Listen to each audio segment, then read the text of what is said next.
maintenant, on va passer à ceux qu'on a coutume d'appeler les médecins de la Terre, mais il en manque un aujourd'hui, une plus exactement. Donc Claude Bourguignon, on ne le présente pas, hein. Donc je vais simplement lui donner la parole tout de suite. Et puis il va nous dire ce qu'il a d'essentiel à nous dire sur son parcours. Et puis surtout, je le laisse totalement libre, comme vous d'ailleurs, hein. Je vous ai laissé libre de dire ce que vous vouliez. Merci. Ça marche, oui. Bon, d'abord, je voudrais remercier les organisateurs de la deuxième session nationale de biodiversité de nous avoir invités.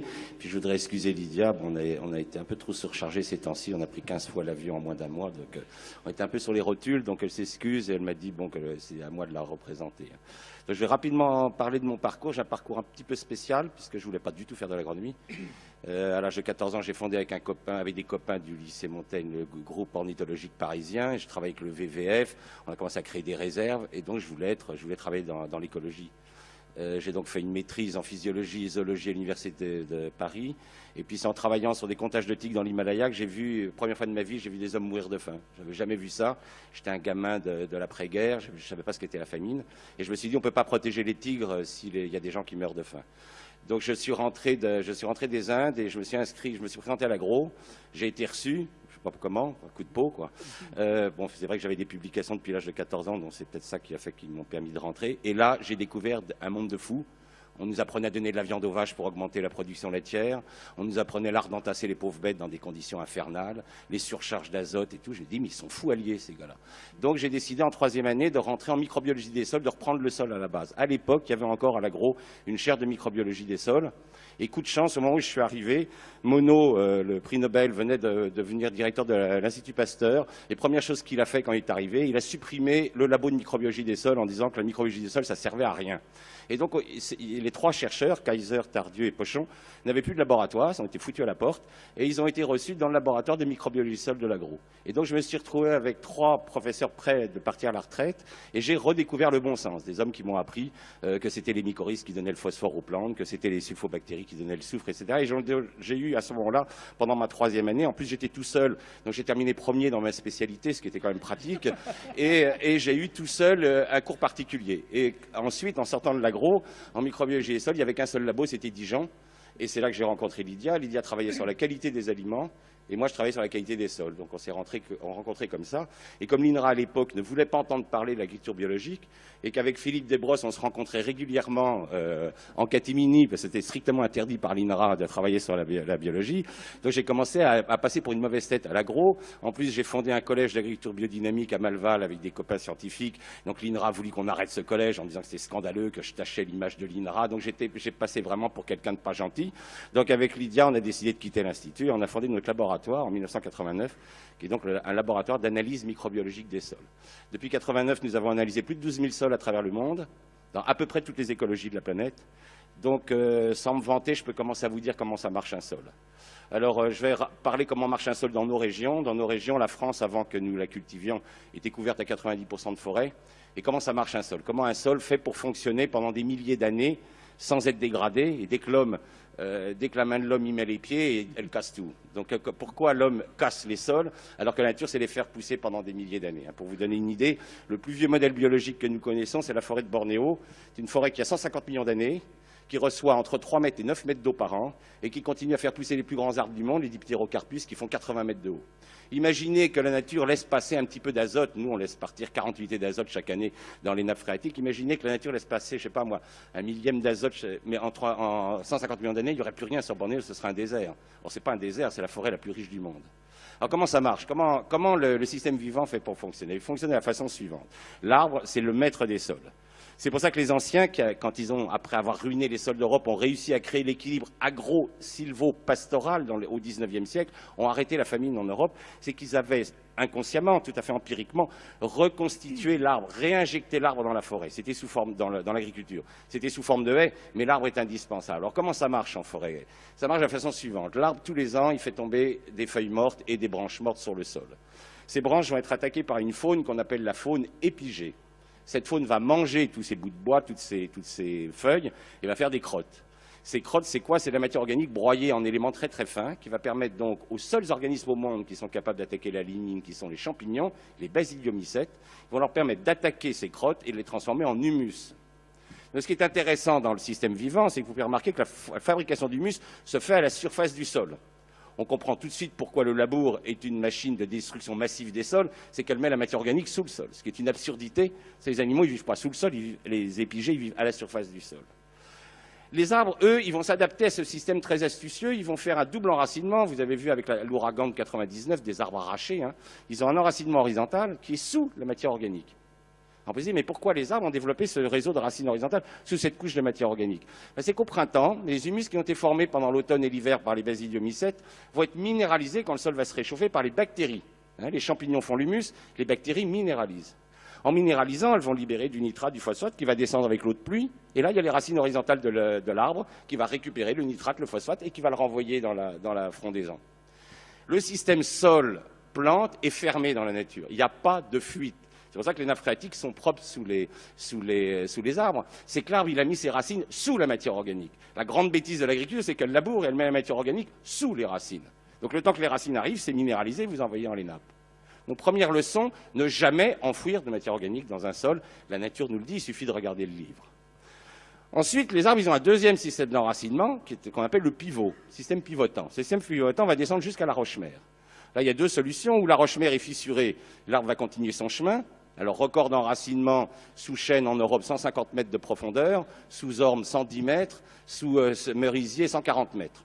Bon, on ne s'amuse pas à faire des trous de 150 mètres, hein, c'est les spéléologues qui nous rapportent des racines du fond des grottes et ils nous disent, au fond des grottes, on voit les racines qui pendent à la surface et il y a de l'eau qui ruisselle. L'arbre est le seul organisme vivant du monde qui est capable de prendre l'excédent de l'eau de pluie, de l'envoyer le long de ses racines dans lequel il va absorber tous les éléments nutritifs et d'emmener cette eau pure dans la nappe phréatique. C'est pour ça que l'arbre est indispensable dans le fonctionnement de cette planète, c'est qu'il est le seul capable de remplir la nappe phréatique. À cette profondeur-là, la racine de l'arbre est en contact avec le monde minéral. Et qu'est-ce que va faire la racine de l'arbre? Elle va sécréter des acides, elle va attaquer le caillou et elle va le transformer en argile. Donc ce qui est intéressant, puisque le sol est un complexe argilo-humique, c'est que l'humus est fabriqué en surface grâce au travail des champignons et de la faune épigée, et les argiles sont fabriquées en profondeur par l'attaque des racines des arbres au contact du monde minéral. À cette profondeur, il y a des racines qui meurent, de nouvelles racines arrivent. Et il existe heureusement une faune qui se nourrit de racines mortes, qui nettoie toutes ces racines mortes et qui va libérer de nouvelles galeries pour les racines suivantes. C'est ce qu'on appelle la faune endogée. Alors on retrouve les mêmes groupes qu'en surface, des colamboles, des acariens, des vers, sauf qu'ils sont petits, aveugles, et leur boulot, c'est toujours de nettoyer des racines. Pour vous donner une idée du travail de cette faune endogée, un blé fait 200 km de racines et 5000 km de poils absorbants. Un blé, hein. Nous en mettons 200 au mètre carré, c'est-à-dire qu'un blé, c'est 4 milliards de kilomètres de racines. Eh bien, ces 4 milliards de kilomètres de racines seront mangés par la faune endogée pendant l'hiver et permettront à l'orge qui suivra, ou au colza, de s'enraciner. Alors, on voit que l'argile est produite en profondeur, l'humus est produit en surface, il y a une faune épigée qui aère le sol en surface et une faune endogée qui aère le sol en profondeur, mais comment argile et humus se rencontrent? Parce qu'il faut bien qu'ils se rencontrent pour former le sol. Ils vont se rencontrer grâce à une troisième faune, que vous connaissez généralement tous, qui sont les vers de terre. Dans les pays tropicaux, ce sont les termites qui font le même rôle. Les vers de terre, qu'est-ce qu'ils font? C'est les grands lombriques, hein, ce qu'on appelle la faune anécique. Ils habitent des galeries, eux, ils habitent des terriers. Ils ne sont pas comme la faune épigée, la faune endogée qui change d'endroit tout le temps. Eux, ils ont des galeries. Toutes les nuits, ils sortent. Ils laissent l'arrière de leur corps dans la galerie pour pouvoir rentrer dedans s'il y a un prédateur. Et ils prennent de la matière organique, ils l'emmènent, ils redescendent, là ils remontent de l'argile, ils passent leur temps parce que quand ils ont fait demi-tour, ils vident leur intestin pour former une crotte qu'on appelle le turricule.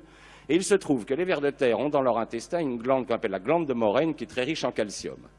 Donc ils remontent de l'argile, et ils mélangent dans leur intestin de l'argile et de l'humus, et il se trouve que les argiles sont négatifs, les humus sont négatifs, et le calcium est un ion qui a 2 charges positives. Donc une charge positive va attacher l'argile et une charge positive va attacher l'humus.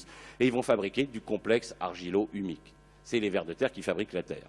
Le premier scientifique qui va s'y intéresser, c'est Darwin. Darwin va être le premier à donner une échelle des restes humains. Hein, parce que si vous faites des profils, vous verrez que les pierres taillées, on les trouve en profondeur, puis les mosaïques romaines, puis les restes du Moyen-Âge. Ce n'est pas parce que les hommes de la pierre taillée vivaient sous terre, hein, ils vivaient comme nous à la surface, mais c'est les vers de terre qui ont enfoui tous les restes humains. C'est pour ça que les archéologues passent leur temps à creuser des trous. C'est de la faute des vers de terre. Et en fait, Darwin a une idée très bonne. Il a mesuré la quantité de terre. Un ver de terre rejette son poids de terre tous les jours. Il a calculé simplement les distances qu'il y avait entre les restes humains.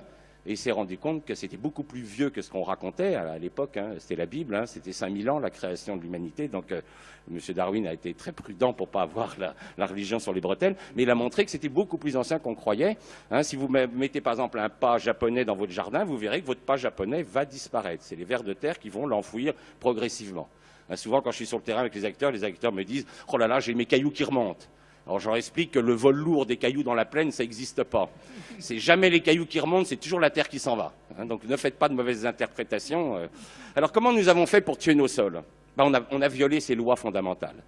C'est-à-dire qu'on n'a pas... Vous pouvez violer les lois humaines. Si vous faites choper par la police, vous irez en tôle. Mais ce n'est pas très grave pour l'ensemble de l'humanité. Mais quand on viole les lois universelles, les lois de la biologie, là c'est très grave. Alors comment on a fait pour tuer les sols? On a inventé deux armes de destruction massive des sols. D'abord la charrue. Au début, les hommes, ils gratouillaient la terre avec les chevaux, c'était pas bien grave. Mais quand on a découvert le tracteur, vous savez, c'était Victor Hugo qui disait, pour montrer la fascination des hommes devant les grosses machines, une immense force qui aboutit à une immense faiblesse, voilà ce qui fascine les hommes. Ah, les mecs, ils bandent comme des fous devant un gros tracteur de 300 chevaux, ils n'en peuvent plus. Hein. Donc, ils bousillent les sols en les retournant. Première erreur, ils mettent la matière organique au fond. Or, il se trouve que tous les champignons du monde sont aérobies.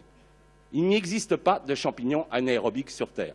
Tous les paysans qui ont eu l'occasion de planter un piquet dans le sol le savent, quand ils sortent le piquet, la pointe du piquet est intacte et le piquet est complètement rongé sur les premiers centimètres. Donc quand vous mettez de la paille dans le sol, vous ne faites plus d'humus. C'est pour ça qu'on arrive à ce système très étonnant que les anciens faisaient à peu près 2 tonnes de paille en France en 1900, ils avaient 4% de matière organique. Maintenant, nous avons 5 à 6 tonnes de paille en France et nous n'avons plus que 1,6% de matière organique sur l'ensemble du territoire. Nous avons divisé par 2 notre matière organique alors qu'on a multiplié par 2 les pailles. Pourquoi? Parce que nous les enfouissons. Et à partir du moment où vous enfouissez, c'est fini, vous ne ferez plus jamais d'humus.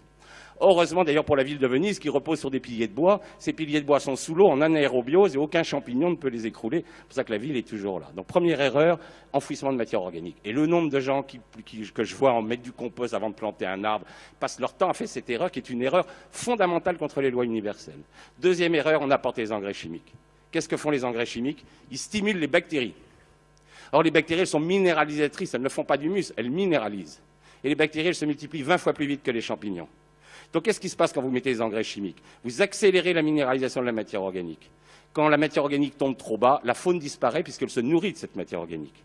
Un pays comme la France, nous sommes passés de 2 tonnes de vers de terre en 1950 à l'hectare à moins de 100 kilos. Qu'est-ce qui se passe quand il n'y a plus de vers de terre? Les vers de terre, je vous ai expliqué qu'ils remontaient tous les jours de la terre. Ils remontent de la potasse, du phosphore, de la magnésie, du calcium. Plus de remontée par les vers de terre. Les éléments vont descendre. Pollution des nappes, pollution des rivières. Vous rentrez dans ce qu'on appelle, après cette dégradation biologique des sols, vous rentrez dans ce qu'on appelle la dégradation chimique. Votre terre va perdre ses éléments nutritifs. Vous allez envoyer de l'azote dans les nappes, vous allez envoyer du phosphore dans les rivières, etc. Vous appauvrissez vos sols. Or, il se trouve que lorsque le taux de matière organique est tombé trop bas et que vous avez minéralisé des ions fondamentaux qui attachent argile et humus comme le fer, le calcium, etc., bien l'argile n'est plus attachée.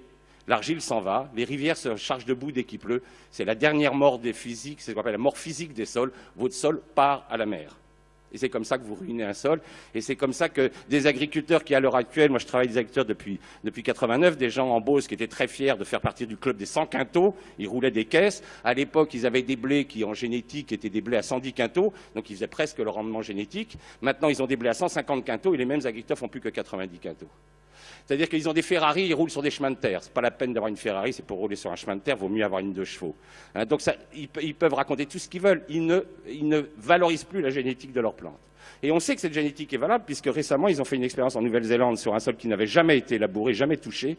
Et ils ont fait 162 quintaux en semi-direct, et ils ont fait 152 quintaux en labour. Donc ça montre que le potentiel génétique est bien existant, mais c'est nos sols qui sont à genoux. Donc, qu'est-ce que ça veut dire pouvoir faire une agriculture durable? C'est reconnaître que la propagande des multinationales, et de la propagande, ce n'est pas de la science, il va falloir remettre de la science dans l'agriculture. Or, l'agriculture n'a plus de science depuis 50 ans, elle n'a que de la technique, elle n'a que des produits chimiques, elle n'a que des grosses machines, c'est-à-dire qu'elle fait tourner le business agro-industriel. Mais cette agriculture n'est pas là pour nourrir les hommes, elle est là pour enrichir l'agro-industrie. Or, le problème qu'on a maintenant avec 7 milliards d'individus, c'est qu'il va bien falloir se décider à nourrir les hommes. Et nous avons maintenant 1 milliard d'hommes qui souffrent de la famine. Donc la révolution verte, c'est un échec total. Le problème, c'est que cette société qui est obsédée par le profit ne veut pas reconnaître ses torts. Elle ne veut pas reconnaître que la révolution verte est responsable de la famine d'1 milliard de personnes, c'est-à-dire autant d'habitants qu'il y avait en 1800 sur cette planète. Donc il va falloir changer complètement notre agriculture. Il va falloir à mon avis, dissoudre des sociétés comme Monsanto, Novartis et compagnie, qui sont des assassins. Il va falloir qu'on crée une espèce de justice internationale sur crime contre la vie. Ils sont des criminels contre la vie, ces gens-là. Hein, ils ont tué. Enfin, moi, l'activité biologique des sols que je mesure, elle ne cesse de baisser depuis que je la mesure. Je la mesure depuis 89, est en baisse constante. Et quand je compare avec les chiffres du début de 1900, nous avons perdu à peu près 90% de notre activité biologique. Et en particulier, les grands disparus, c'est les champignons. Les champignons ont complètement disparu avec les engrais chimiques. Or, c'est eux qui font les humus. Et depuis qu'il n'y a plus de champignons, vraiment, les sols vont très très mal. Et c'est pour ça, là, tout à l'heure, vous parliez du BRF. Pourquoi le BRF a un effet tellement spectaculaire sur la relance de la vie des sols? C'est que vous apportez de la lignine. C'est vous redonnez cette substance que seuls les champignons sont capables d'attaquer et vous permettez, vous remontez le C sur N. C'est-à-dire vous remontez le rapport carbone-azote. L'agriculture n'a pas besoin d'azote, elle a besoin de carbone. C'est ça que les agronomes n'ont toujours pas compris.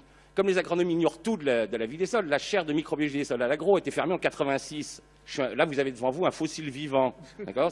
Des microbiologistes des sols, on n'en fabrique plus en France. Vous avez 150 agros qui sortent de la boîte, ils ne connaissent rien des cycles microbiens. Enfin, c'est quand même hallucinant. Ils ne savent pas distinguer un basidiomycète d'une bactérie ou d'un actinomycète. Ils ne savent pas que les rôles sont complètement différents. Donc si on veut remettre de la vie dans les sols, il va bien falloir qu'on mette de la science et qu'on arrête d'inventer des modèles artificiels type révolution verte, de donner le prix Nobel à un mec qui a ruiné 300 millions d'hectares de sol avec sa révolution verte. C'est pas ça le but. Le but, c'est de remettre de la science pour qu'on puisse à nouveau regarder les sols comme ils sont. Parce que le grand livre, c'est la nature. C'est pas derrière un ordinateur qu'on découvre le fonctionnement d'un sol. C'est en faisant des trous. Avec Lydia, on en a fait plus de 12 000 à travers la planète, depuis l'altiplano des Andes, en passant par les sols norvégiens et les sols d'Amérique et de Bornéo. Les sols, on sait comment c'est, parce qu'on en ouvre, et qu'on regarde la faune, on regarde les racines. Mais c'est plus ce que font les agronomes. Voilà, je vais essayer de raccourcir. Et je vous remercie pour votre attention. Bravo, Claude.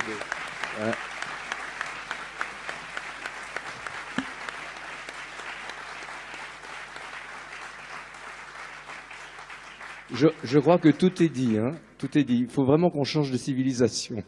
Donc je remercie nos trois intervenants et je ne sais pas si j'ai le temps de passer la parole à la salle parce que vous bouillez certainement, vous avez envie de poser des questions. Oui, il y en a une là-bas, mais moi j'ai pas de micro à vous transmettre ici. Il faut que ce soit quelqu'un dans la salle. Est-ce que c'est prévu, s'il vous plaît? Oui. Voilà, ça vient. J'ai combien de temps? Parce que là, évidemment, on avait un quart d'heure de retard. Hein, alors, faut fallait le récupérer. On est dans les temps. Hein. On est dans les temps. On n'a même pas récupéré notre quart d'heure. C'est vrai, mais on devrait terminer à 10 heures. Donc, moi, je suis... Oui, donc ma question, c'est donc Christian Buis du Mouvement national de lutte pour l'environnement. Sur quelle profondeur donc on doit travailler les sols pour ne pas les abîmer, pour enfouir l'humus, etc. Il ne faut pas les travailler du tout. Hein. C'est-à-dire que c'est intéressant de regarder un paysan chinois, puis un maraîcher chinois et un maraîcher européen. Le maraîcher européen, il enfonce sa bêche, il soulève, il se casse les reins, il retourne tout. Le paysan chinois, il ne fait pas ça, il enfonce sa bêche, il remue sa bêche pour apporter de l'oxygène, il retire sa bêche, il prend 2 cm de terre et hop, il retourne, c'est tout. Il ne se casse pas les reins et il respecte la loi universelle du sol. Ne retournez pas les sols. Donc il existe ce qu'on appelle des semoirs de semi-direct qui permettent de semer directement. Alors pour les maraîchers, vous avez ce qu'on appelle les roues semeuses, qui sont des roues qui font tourner des petites pointes, qui s'écartent, qui font tomber la graine, qui peuvent faire tomber une boulette de matière organique ou de fiente de poule, etc. Et vous semez directement à travers vos couverts. Donc vous faites un engrais vert toujours avant vos cultures, vous les écrasez avec un petit rouleau qu'on appelle un rouleau facasse, c'est un rouleau sur lequel on soude des barres, qui écrase l'engrais vert, mais il ne faut surtout pas enfouir l'engrais vert parce que vous allez faire des fermentations anaérobiques dans le sol et vous n'aurez pas de champignons. Il faut toujours laisser l'engrais vert à la surface et vous semez derrière, vous mettez votre rouleau faca à l'avant et le semoir derrière et vous semez sans jamais toucher au sol. Et pour la pomme de terre? Alors pour la pomme de terre, les Boliviens m'ont appris à semer, parce que moi je n'ai pas le temps de beaucoup de m'occuper de mon jardin, donc je simplifie les choses. Ils m'ont appris une technique très simple pour la pomme de terre. Je parle là en maraîchage individuel, hein, pas en grand champ.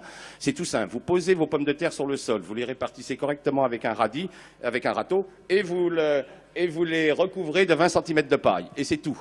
Alors le gros avantage, c'est qu'il n'y a pas à les arroser, il n'y a pas à les buter. Et puis quand vous voulez des patates, vous soulevez la paille, vous prenez des pommes de terre et elles en refabriquent. Donc ça vous permet d'avoir des patates nouvelles, d'avoir des patates à toute la saison, sans vous casser les reins, sans vous embêter. C'est ce que font les paysans boliviens. Et il ne faut pas oublier que la pomme de terre, ça vient de Bolivie. Donc ils ont quand même un peu plus d'expérience de la patate que nous. Voilà. Donc on peut faire aussi avec des cartons. Voilà.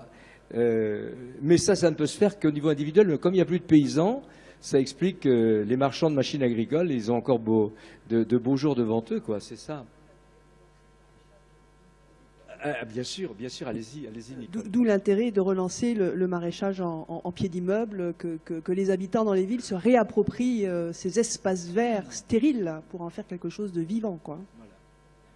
Ah, la parole, oui. Qui a un micro? Bonjour, Monsieur Pierrot. Alors, on parle du monde agricole, mais on pense que la biodiversité peut aussi unir des milieux urbains. Et un urbain qui a une petite maison avec son jardin, là, qu'est-ce qu'il peut faire aujourd'hui, vers qui il se tourne pour cultiver ou entretenir son terrain, comme vous le dites, plutôt que de faire ce qu'on fait aujourd'hui? Premièrement, entourez votre terrain d'une haie. Alors surtout pas une haie de tuya. Hein. Faites pas un blocos végétal pour que vos voisins vous voient pas prendre le barbecue.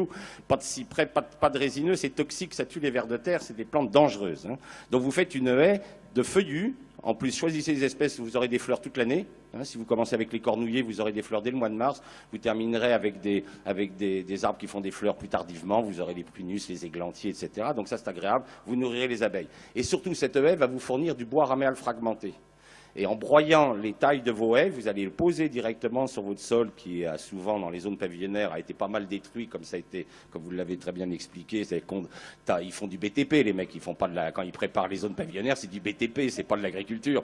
Donc vous allez, en remettant ce BRF, vous allez remettre les champignons, tout le système biologique va revenir, hein, la faune. Alors, deuxième chose, si vous avez un gazon, il est indispensable que votre gazon monte en fleurs au moins une fois par an. Alors pourquoi là, une prairie est durable que si elle monte en foin? Les vieux, ils n'étaient pas fous, ils faisaient du foin. Il y a un abruti qui a inventé l'ensilage, il a eu droit au prix Nobel, il a rendu toutes les vaches malades. Il faut absolument que la prairie monte en foin. Pourquoi? Parce que si elle monte en foin, apparaissent des espèces d'insectes fondamentales pour l'aération du sol, qui sont les acridiens. Les criquets, les grillons, les sauterelles, qui vont vous aérer votre sol et faire qu'au lieu que votre prairie tondue se couvre de mousse, et vous allez acheter ensuite un produit qui tue la mousse, et puis etc. Et puis votre gamin, ensuite, il va s'allonger sur la truc, il va avoir les cuisses toutes rouges, je vais dire, il est allergique au gazon, il n'est pas allergique au gazon, il est allergique aux produits que vous avez mis sur le gazon. Eh bien, si vous laissez monter en herbe, vous allez avoir des sauterelles, ça va aérer votre sol et votre prairie durera beaucoup plus longtemps. Et ce foin vous servira, vous faucherez ce foin en fin d'été, il vous fera votre compost que vous mélangerez avec le BRF, et vous allez avoir gratuitement, sans rien acheter, vous allez fertiliser votre jardin tranquillement et nourrir des bons légumes. Merci. Nouvelle question, oui, allez-y. Je voulais demander quelle était la capacité de résilience des sols une fois qu'ils avaient été très abîmés dans des pratiques agricoles. Nous, on restaure des sols en 5 ans pour des rotations d'hiver type blé orge colza, c'est-à-dire des cultures qui sont semées en bonnes conditions, récoltées en bonnes conditions. Par contre, là, on travaille dans la région de Ham sur ce qu'on appelle des sols fatigués qui font betterave blé, ou betterave patate, oignon, haricots verts blé. Alors là, on en est, pour le moment, j'en suis à 19 ans d'expérimentation, l'activité biologique ne revient toujours pas. Donc il y a peut-être des sols qui demanderont 30 ans, 40 ans à être mis debout, hein, ça dépend. Parce que sur des grandes cultures, vous ne pouvez pas épandre du BRF. Si vous dites au gars, vous allez épandre du BRF sur 500 hectares, il vous regarde d'un drôle d'œil, le bonhomme. C'est normal.